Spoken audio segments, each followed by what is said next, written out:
بسم اللہ الرحمن الرحیم۔ اللہ کے نام سے شروع کرتا ہوں جو بہت ہی مہربان ہمیشہ رحم فرمانے والا ہے۔ سورہ محمد آیت نمبر 20۔ وَيَقُولُ الَّذِينَ آمَنُوا لَوْلَا نُزِّلَتْ سُورَةٌ فَإِذَا أُنزِلَتْ سُورَةٌ مُحْكَمَةٌ وَذُكِرَ فِيهَا الْقِتَالُ رَأَيْتَ الَّذِينَ فِي قُلُوبِهِم مَّرَضٌ يَنظُرُونَ إِلَيْكَ نَظَرَ الْمَغْشِيِّ عَلَيْهِ مِنَ الْمَوْتِ فَأَوْلَىٰ لَهُمْ۔ ترجمہ: اور اہل ایمان کہتے ہیں کیوں نہ اتری کوئی نئی صورت جہاد کے بارے میں، پس جب اتاری جاتی ہے کوئی واضح صورت اور اس میں جہاد کا ذکر ہوتا ہے تو آپ دیکھتے ہیں ان لوگوں کو جن کے دلوں میں نفاق کا روگ ہوتا ہے کہ وہ تکتے ہیں آپ کی طرف جیسے تکتا ہے جس پر موت کی غشی طاری ہو۔ پس ان کے لیے بہتر یہ تھا۔ سورہ محمد آیت نمبر 20 کی تفسیر۔ مسلمان ہجرت سے پہلے بڑے صبر و سکون کے ساتھ کفار کے مظالم برداشت کرتے رہے اور زیادتیاں سہتے رہے، یہاں تک کہ انہیں ہجرت کی اجازت مل گئی۔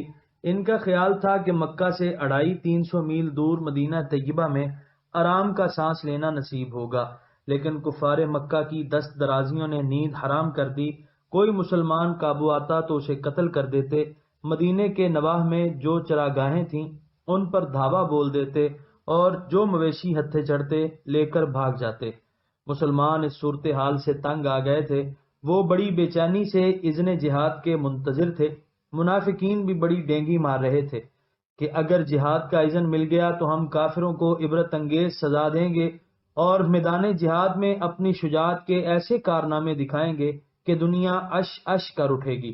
جب اللہ تعالیٰ نے مسلمانوں کو کفار کے ساتھ جہاد کرنے کا اذن دے دیا تو اہل ایمان نے شکر الہی ادا کیا، لیکن اس وقت منافقین کی حالت دیدنی تھی، حواس باختہ ہو گئے تھے، اوسان خطا ہو گئے، یوں محسوس ہوتا کہ نزا کا عالم ہے، موت کی غشی ان پر طاری ہو گئی ہے، اب مرے کہ اب مرے۔ بے شک امتحان کے وقت ہی مومن اور منافق کی پہچان ہوتی ہے۔ باتیں بنانے میں تو منافقین بڑے چرب زبان ہوتے ہیں۔ لفظ اولا کی تحقیق کرتے ہوئے علماء سے 2 قول منقول ہیں۔ اولا بمانی الیقو و احقو، یعنی زیادہ مناسب، زیادہ صحیح۔ اس صورت میں طاعتن مبتدائے مؤخر ہوگا اور یہ خبر مقدم۔ یہ ویلن سے افعل کے وزن پر بنایا گیا ہے۔ پہلے ویلن میں قلب کیا گیا، یعنی عین کلمے کو لام کلمہ اور لام کلمے کو عین کلمہ بنایا گیا، پھر افعل کے وزن پر اولا بنایا گیا۔ اس صورت میں اس کا معنی ہلاکت و بربادی ہوگا۔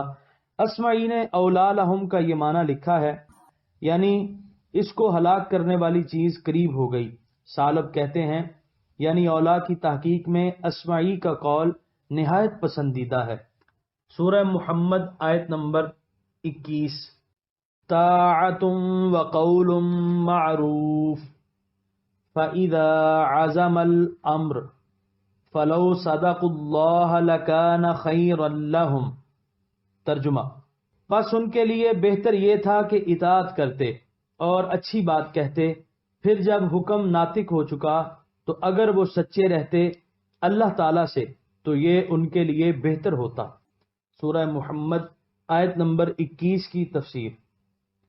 اللہ تعالیٰ فرماتے ہیں کہ ان کے لیے بہتر تو یہ تھا کہ وہ اللہ تعالیٰ اور اس کے رسول کی اطاعت کرتے، اور جب جہاد کے بارے میں قطعی حکم نازل ہو گیا تو اس وقت اللہ تعالیٰ کی راہ میں جان قربان کرنے کے جو وعدے اور دعوے انہوں نے کیے تھے انہیں پورا کر دکھاتے۔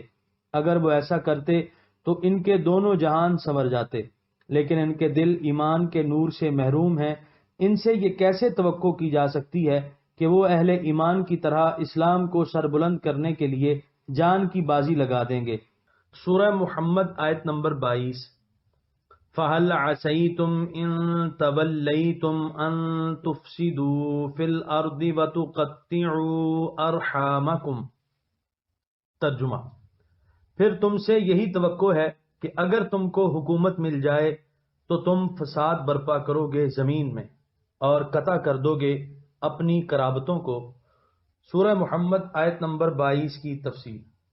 اس آیت میں خطاب ان منافقین سے ہے جو جہاد کا حکم سن کر مرے جا رہے تھے۔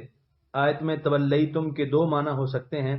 اول یعنی اگر تم اسلام سے منہ پھیر لو تو پھر تم زمانہ جاہلیت کی طرف لوٹ آؤ گے، زمین میں فتنہ و فساد برپا کرو گے، ایک دوسرے کا گلا کاٹو گے، نہ تمہیں عدل و انصاف کے تقاضے یاد رہیں گے اور نہ تم ایک دوسرے کے ساتھ احسان اور مروت کا سلوک کرو گے۔ سابقہ وحشت و بربریت کا دور پھر آ جائے گا۔ دوسرا تولیتم ولایت سے ہے، یعنی اگر زمام اقتدار تمہارے ہاتھ میں آ جائے تو تم سے کسی بھلائی کی توقع ابس ہے۔ تم جیسے بزدل جو راہ حق میں جہاد کرنے سے جی چراتے ہیں، ان سے یہ کیسے امید کی جا سکتی ہے کہ وہ مسند اقتدار پر بیٹھ کر عدل و انصاف قائم کریں گے یا اپنے رشتہ داروں کے حقوق ادا کریں گے؟ ان نااہلوں کو اگر حکومت مل جائے تو وہ جور و ستم کی آگ بھڑکائیں گے، ملک کے امن و سکون کو تہو بالا کر کے رکھ دیں گے۔ بزدل ہمیشہ ظالم اور ستمگر ہوا کرتا ہے۔ سورہ محمد آیت نمبر 23۔ اولئک الذین لعنہم اللہ فاصمہم واعمی ابصارہم۔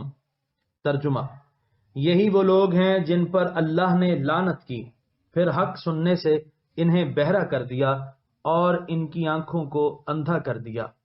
سورہ محمد آیت نمبر 23 کی تفسیر۔ یہی وہ بد نصیب ہیں جن کو اللہ تعالیٰ اپنی رحمت سے دور کر دیتا ہے۔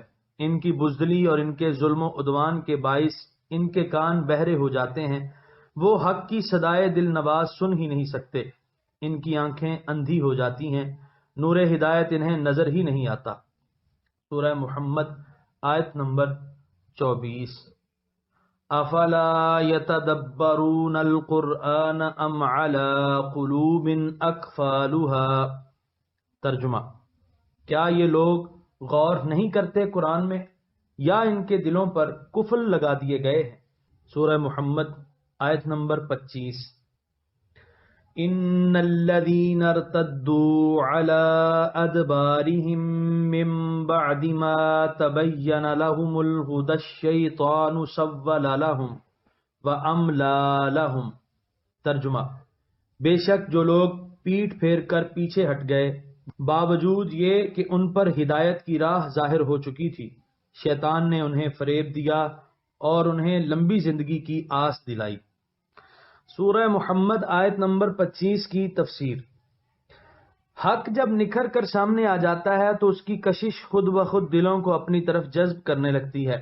اس کے باوجود جو لوگ حق کو قبول کرنے سے روگردانی کرتے ہیں اور باطل سے چمٹے رہتے ہیں، اس کی وجہ یہ ہوتی ہے کہ شیطان باطل عقائد اور برے اعمال کو ان کے سامنے آراستہ و پیراستہ کر کے پیش کرتا ہے، ان کو جھوٹی امنگوں سے للچاتا ہے، ان کے دل میں ڈالتا ہے کہ ابھی تو عنفوان شباب ہے، موت تو بڑی دیر کے بعد آئے گی، ان لمحوں کو ضائع مت کرو اور جی بھر کر عیش و نشاط کرو۔ سول لہم زین لہم خطایاہم، یعنی ان کے گناہوں کو ان کے سامنے خوبصورت بنا کر پیش کرتا ہے۔ املا لہم، یعنی شیطان انہیں طرح طرح کی امیدیں دلاتا ہے اور ان سے وعدہ کرتا ہے کہ تمہاری بڑی لمبی عمر ہوگی، توبہ کرنے کی اتنی جلدی کیا ہے، جب بڑھاپا آ جائے گا اس وقت توبہ کر لینا۔ سورہ محمد آیت نمبر 26۔ ذالک بأنہم قالوا للذین کرہوا ما نزل اللہ سنطیعکم فی بعض الامر واللہ یعلم اسرارہم۔ ترجمہ: یہ اس لیے کہ انہوں نے کہا ان لوگوں کو جنہوں نے ناپسند کیا جو اللہ نے اتارا کہ ہم تمہاری ایک بات میں اطاعت کریں گے، اور اللہ تعالیٰ ان کے پوشیدہ مشوروں کو جانتا ہے۔ سورہ محمد آیت نمبر 26 کی تفسیر۔ منافقین درون پردہ مشرکوں سے ساز باز کرنے میں مصروف رہتے تھے اور انہیں یقین دلا چکے تھے کہ اگرچہ ہم بظاہر مسلمان بنے ہوئے ہیں لیکن اگر تم مسلمانوں پر حملہ کرو گے تو ہم تمہارے مقابلے کے لیے میدان جنگ میں نہیں آئیں گے، تم ہماری طرف سے مطمئن رہو۔ منافقین کی یہ یقین دہانیاں اگرچہ بڑی مخفی تھیں لیکن اللہ تعالیٰ سے تو پوشیدہ نہ تھیں۔ اللہ تعالیٰ نے اپنے رسول کریم صلی اللہ علیہ وآلہ وسلم کو ان کی سازشوں سے آگاہ کر دیا۔ قالو کا فاعل منافق اور یہودی ہیں، للذین کارہوا سے مراد مشرکین مکہ ہیں، بعد الامر سے مراد جنگ کی صورت میں مسلمانوں کے ساتھ تعاون نہ کرنے کا معاہدہ ہے۔ سورہ محمد آیت نمبر 27۔ فَكَيْفَ إِذَا تَوَفَّتْهُمُ الْمَلَائِكَةُ يَضْرِبُونَ وُجُوهَهُمْ وَأَدْبَارَهُمْ۔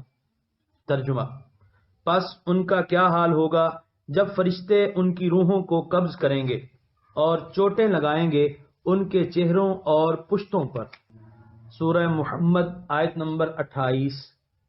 ذَلِكَ بِأَنَّهُمُ اتَّبَعُوا مَا أَسْخَطَ اللَّهَ وَكَرِهُوا رِضْوَانَهُ فَأَحْبَطَ أَعْمَالَهُمْ۔ ترجمہ، یہ درگت اس لیے بنے گی کہ انہوں نے پیروی کی اس کی جو اللہ کی ناراضگی کا باعث تھا اور ناپسند کیا اس کی خوشنودی کو، پس اس نے ان کے اعمال ضائع کر دیے۔ سورہ محمد آیت نمبر 28 کی تفسیر۔ ان کی موت اتنی اندوہناک کیوں ہوگی، اس کی وجہ بیان کی جا رہی ہے۔ یہاں پر 26ویں پارے کا 7واں رکوع مکمل ہوا۔ آپ دیکھ رہے ہیں PATF Islamic info YouTube channel. مزید اسلامک ویڈیوز کے لیے ہمارا چینل سبسکرائب کریں۔